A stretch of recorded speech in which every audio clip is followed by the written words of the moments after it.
Hi people, how are you all doing? Welcome and welcome back to the channel. It is Sandra here and I am back again with another video from Charlie because the last one I did get into from him was very enlightening, and I feel like I do admire the kind of person he is, the kind of activist he is. I do admire it. So I'm going to be getting into this today, and actually when I did see the title of this video, I was like, yes, somebody has to talk about it. Someone had to talk about it. And I'm so glad that he did. I mean, though this is like 2 years ago, but I haven't actually come across a video that is just talking about like just pro-leftist teachers, like because anyways, it's titled Charlie Kirk takes on pro-leftist teachers. Okay, and this video was put out 2 years ago, and I'm going to be getting into it today. So people, put up your buckles because this is about to be really enlightening, and I'm just like really hoping that all the crosses will be checked because it has to be said and people have to listen. Okay, so put up your buckles, people, and let's just get right into the video. All right, people. So let us hit the play button now. I just wanted to know what your take was on, you said with education to fire the bad teachers. What's your definition of bad teacher? A bad teacher. So how many people here think you've had at least one teacher that deserves to be fired? Everyone raises their hand always. So the question is, how do you find them, right? So I got this question asked a lot.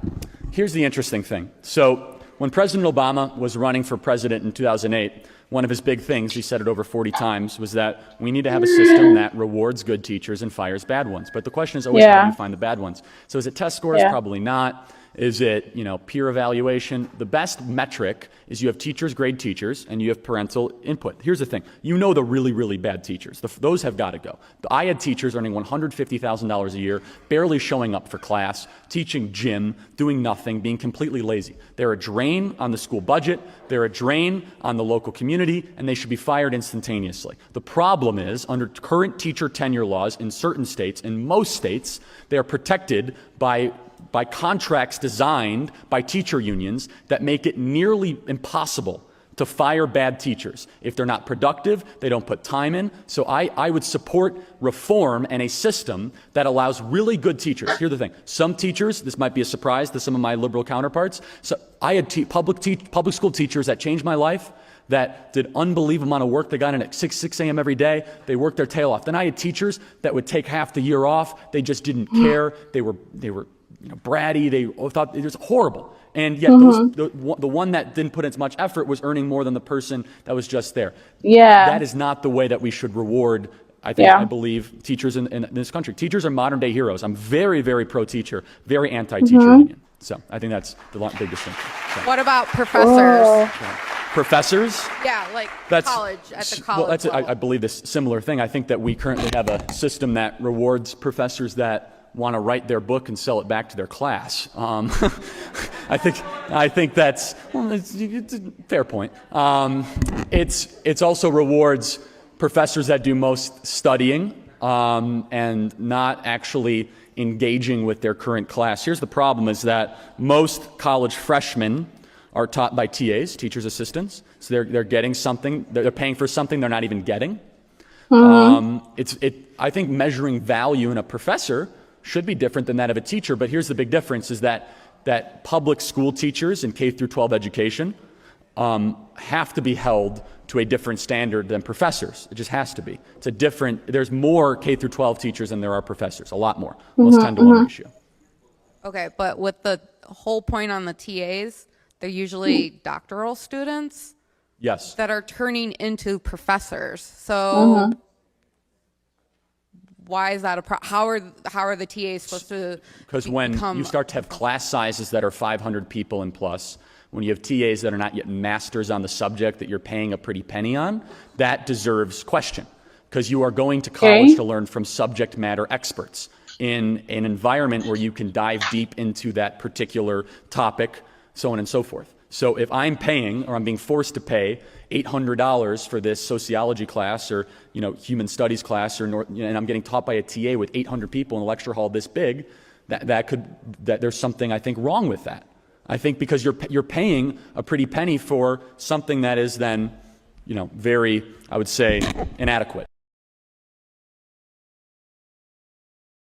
honestly, I feel like this is a very broad topic. It's a very broad conversation, and this video didn't do it justice. But I feel like he did touch on like really important topics, right? Because to be honest, what teachers and professors and like even TAs, like what they're doing in a classroom, because there's something we need to understand that like people who are like teachers, right, just there to like impact knowledge, they do have a very strong influence on you as a student, most especially for the little kids, right? Those ones who are still finding themselves, understanding the world and all of that, right? These people are very much exposed to the influence these teachers and like professors, right? Okay, we're talking about the middle schoolers.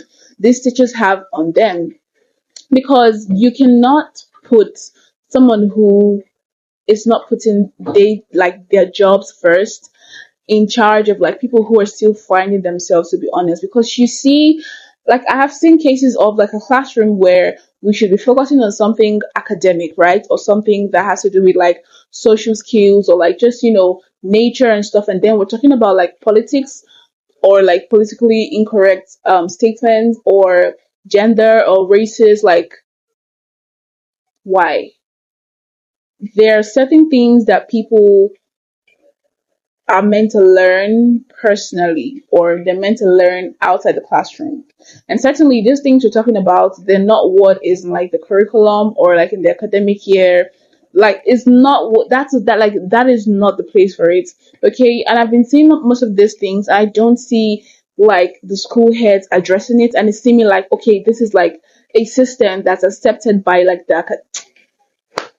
like it really gets me pissed off sometimes, because most especially for like little kids, most especially for like the younger kids, like the younger minds that are still finding themselves, this influence could actually affect them a great deal. And hence why like we as parents, or okay, I'm not a parent yet, but parents should really just try to be aware of like what their children are consuming and digesting and being exposed to in schools, regardless of like how much trust you may have in the school system or the teachers. Because people just be wild in these days. People just being trying to like shove their opinions down people's throats, or try to invalidate other people's beliefs on certain issues, and just want to like be very vocal about theirs, regardless of like the environment and if it's going to encourage that. Like it's a lot, to be honest.